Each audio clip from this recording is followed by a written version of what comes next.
On les croise partout, Paris, Bruxelles, Tel Aviv, Montréal.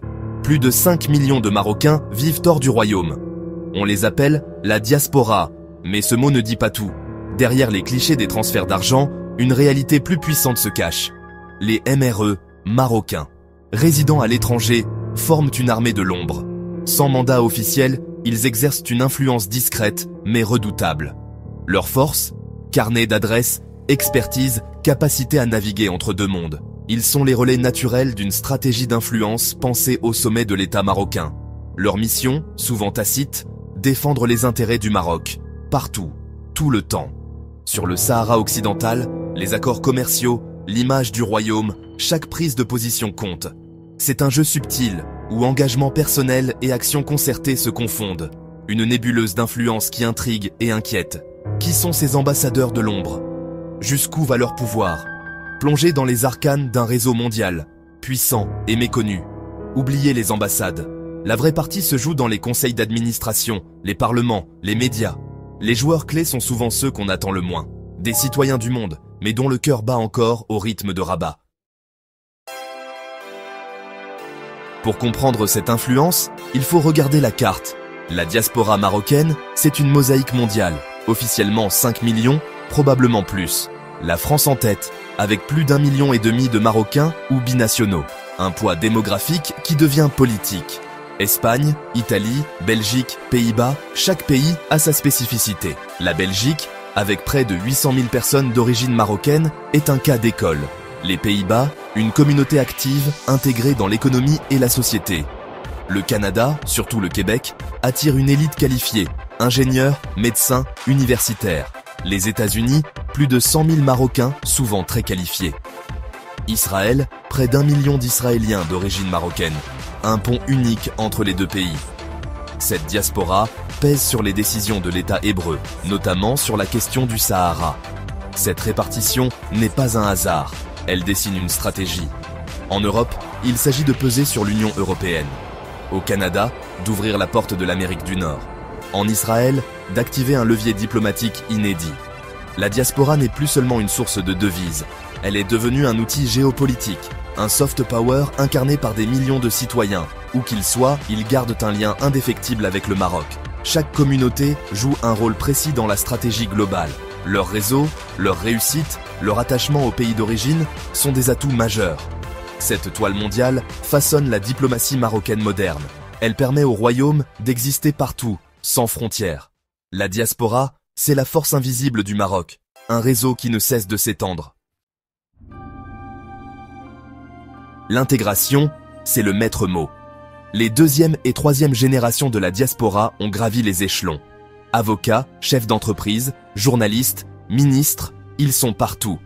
Leur réussite individuelle devient une influence collective. En France, des figures comme Rachida Dati ou Najat Vallaud Belkacem incarnent cette ascension. Leur présence au sommet de l'État change la perception de la communauté. Même sans favoritisme affiché, leur sensibilité au dossier marocain est évidente. Leur réseau, leur culture, tout les ramène au royaume. Dans l'économie, des patrons et créateurs de start-up investissent massivement au Maroc. Ils deviennent des lobbyistes économiques, ouvrant des portes, vantant les opportunités du royaume. Leurs paroles, crédibles et locales, pèsent plus qu'un discours officiel. Dans les médias, des journalistes d'origine marocaine occupent des postes clés. Ils orientent les débats, choisissent les angles, donnent la parole à certains experts. Sur des sujets sensibles comme le Sahara, leur rôle est crucial. Ils peuvent décontrer les récits défavorables, humaniser la vision du Maroc. C'est un soft power médiatique, subtil mais efficace. Cette nouvelle élite façonne l'opinion publique sans en avoir l'air. Leur influence s'exerce partout, discrètement. Ils sont les nouveaux visages du pouvoir marocain à l'étranger. Le lobbying pro-marocain de la diaspora est subtil.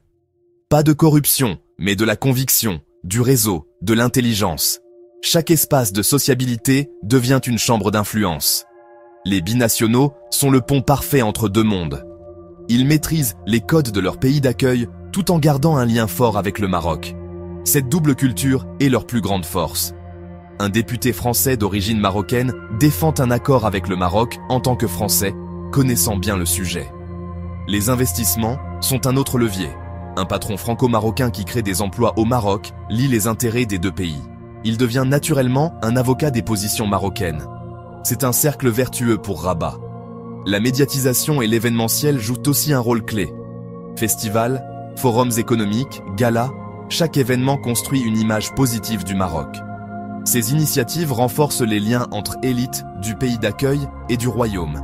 C'est une stratégie d'enveloppement douce et continue. Une toile d'araignée patiemment tissée. Le soft power marocain s'exerce partout, fil après fil. La diaspora façonne un environnement favorable aux intérêts du Maroc. Son influence est diffuse, mais puissante. Elle agit sans bruit, mais avec efficacité. Le lobbying de la diaspora est devenu une force de frappe redoutable. Le Maroc avance masqué, mais jamais seul. La France est le théâtre principal de cette diplomatie d'influence. Le poids de la communauté marocaine y est tel qu'aucun politique ne peut l'ignorer. Une classe politique d'origine marocaine s'est imposée à tous les niveaux. Le groupe d'amitié France-Maroc à l'Assemblée nationale est l'un des plus puissants. Mais l'influence va bien au-delà des étiquettes officielles. Dans les affaires, de grands patrons pèsent sur les décisions stratégiques. La stabilité du Maroc est présentée comme un atout pour la France et l'Europe. La diaspora est devenue un relais et un bouclier, décourageant toute critique. En Belgique, l'influence marocaine est éclatante. Plusieurs communes sont dirigées par des bourgmestres d'origine marocaine. Au Parlement, leur présence donne au Maroc un accès direct aux institutions belges et européennes. Les eurodéputés belges d'origine marocaine sont des relais précieux. Cette influence s'est construite sur la mobilisation électorale et des réseaux proches du consulat. Aux Pays-Bas, la communauté marocaine a produit des élites de premier plan. Ahmed Abou Taleb, maire de Rotterdam, incarne cette réussite. Dans l'économie, des entrepreneurs néerlando-marocains créent des ponts entre les deux pays. Ils facilitent les échanges et renforcent les liens bilatéraux. Leur voix compte, et ils n'oublient jamais de valoriser leur pays d'origine. Hors d'Europe, le Maroc déploie sa stratégie sur de nouveaux terrains. Au Canada, la diaspora est jeune, qualifiée et investit les sphères d'influence. Des ministres d'origine marocaine siègent au gouvernement. Cette présence permet à Rabat de faire entendre sa voix à Ottawa. La diaspora agit comme un contrepoids au lobby pro-Polisario. En Israël, la communauté juive d'origine marocaine est une force politique et culturelle majeure. Depuis les accords d'Abraham, ce lien est devenu un levier diplomatique. Des ministres israéliens affichent leur attachement au Maroc. Cette diaspora a milité pour la reconnaissance de la souveraineté marocaine sur le Sahara. Le Maroc utilise ses liens humains comme une arme diplomatique redoutable. Cette stratégie d'influence soulève la question de la double allégeance. Un élu d'origine marocaine sert-il son pays d'adoption ou d'origine? Ces personnalités naviguent entre loyauté et pression des réseaux marocains. Les conflits d'intérêts sont réels, le soupçon permanent. Les pays d'accueil ont longtemps fermé les yeux, privilégiant la coopération sécuritaire. Mais des affaires d'ingérence, comme le Maroc-Gat, ont changé la donne. Les services de renseignement pointent l'activisme marocain auprès de la diaspora. Le débat sur l'ingérence étrangère s'intensifie. La question n'est plus de savoir si cette influence existe, mais comment la réguler. Le Maroc, lui, sait jouer de la victimisation pour se protéger. La diaspora marocaine est bien plus qu'une communauté d'expatriés. Elle est devenue une puissance géopolitique. Le Maroc a transformé l'exil en atout stratégique. Ce soft power humain est l'arme la plus efficace de sa diplomatie. Il défend ses intérêts, promeut son image, sécurise ses positions. Pour la diaspora, ce lien est une source de fierté et d'opportunité. Mais cette puissance a ses zones d'ombre, loyauté, conflits d'intérêts, accusations d'ingérence. Les pays d'accueil doivent encadrer ces pratiques sans stigmatiser. Le Maroc doit accepter la diversité de sa diaspora. Ces 5 millions d'ambassadeurs de l'ombre continueront de façonner la géopolitique du XXIe siècle.